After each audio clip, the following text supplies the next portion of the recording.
What's up my mates of YouTube, my name is Aussie Marcel, the most luscious locks on YouTube, and in today's video I'm not wearing a fragrance, but I do have a bit of a cold, and I've taken some COVID tests, but I do not have COVID, so I'm pretty sure it's just a bit of a cold. So if I sound a little different, a little nasal, a little more annoying than usual, then that's probably the reason why.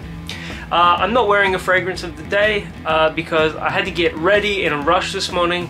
Didn't have time to put one on, just didn't seem like feasible. I did have like some body spray on, some like Dove Clean Comfort body spray. I think that just is really good, really basic, because it just smells clean. Like, that's all, it sort of smells like clean laundry. And I actually have received a few compliments from that. Not today, but in the past for sure. So the purpose of today's video is we're going to be comparing John Varvatos Dark Rebel and Dark Rebel Rider. Two very, I'm not going to say niche quality men's scents, but they are dark and they do err more towards the mysterious side. These are going to be for two different sort of types of person. Obviously, wear whatever the hell you want, but as the sort of picture on Dark Rebel Rider would suggest, this is more of a leathery scent. Both have leather notes, but this is much more leathery, and it's got that amber, like that warmed, smoked amber vibe, whereas Dark Rebel just comes across as dark, touch leathery, smoky and boozy. Sort of like, imagine like a dive bar, you know, with some whiskey around, some rum, cigarettes, things like that. Probably doesn't sound like the most appealing thing in the world to you. Maybe it is. Maybe you're like me and you don't necessarily live that lifestyle, but you want to smell like that lifestyle because it's attractive. So, let's have a look at the packaging. Both the packaging and presentation for these are awesome, like super high quality. Here's Dark Rebel. It's a powerful scent. Here's Dark Rebel Rider. It's got its little leather jacket. I'm pretty sure it's real leather. It is not vegan, so do keep that in mind. And yeah, fleur de lis right there. It's a name. Love the presentation. I can relate to it pretty strongly. And the presentation for Dark Rebel. I'm either going to wear Dark Rebel to work tonight, or I'm going to wear CK Everyone Eau de Parfum, because I actually got a couple of compliments on that from my hand yesterday. So I might wear that. And here is Dark Rebel. Now I love the presentation of both. Can you see it? Yeah, there we go. And then the name of it. Show you that because I do want to smell it. Man, it smells so bloody good. I can't even believe it smells so good. So, Dark Rebel or Dark Rebel Rider.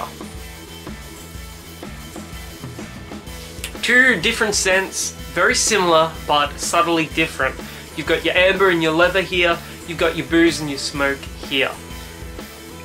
If you're like sort of the leather jacket and dark shirt type, I guess sort of like me, you can probably go with either scent pretty comfortably.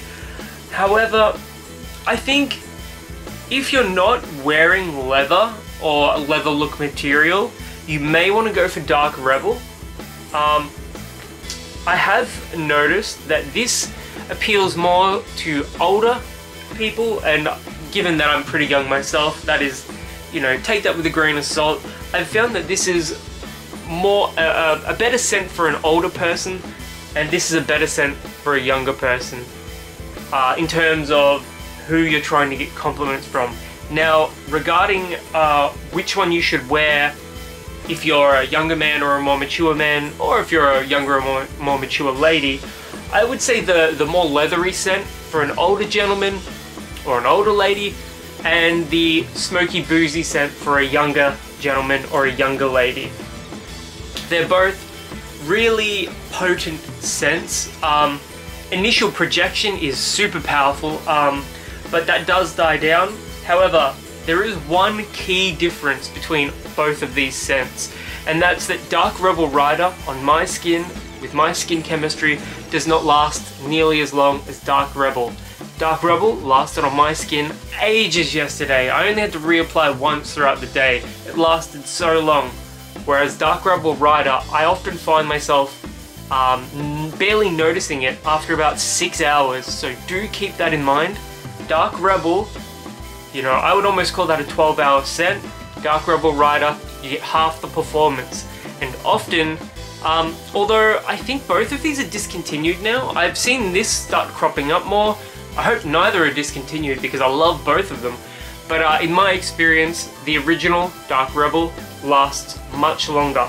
Both smell fantastic though. And yeah, now, alternatives. Dior's Fahrenheit. More expensive. Alright.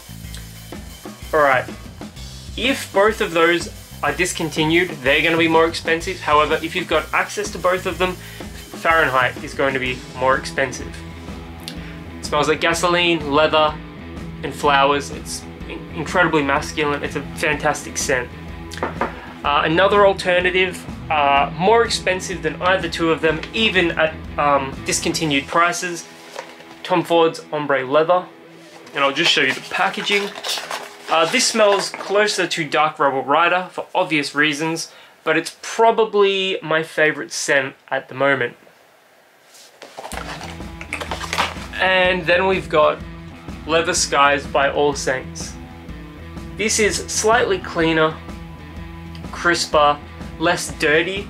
I've actually had a few people call this sexy on me, and I do think it is a sexy scent. Anything that smells like leathery has that sort of primal animalistic quality to it. What else do we have here? They're out of my reach, so let's forget them. So I would say alternatives to Dark Rebel and Dark Rebel Rider here. And yeah, if you've ever worn any of these scents before, do let me know, as I love hearing from you guys, and I do try and reply to every comment because that's how I roll here. I think everybody is worthy of attention, and yeah.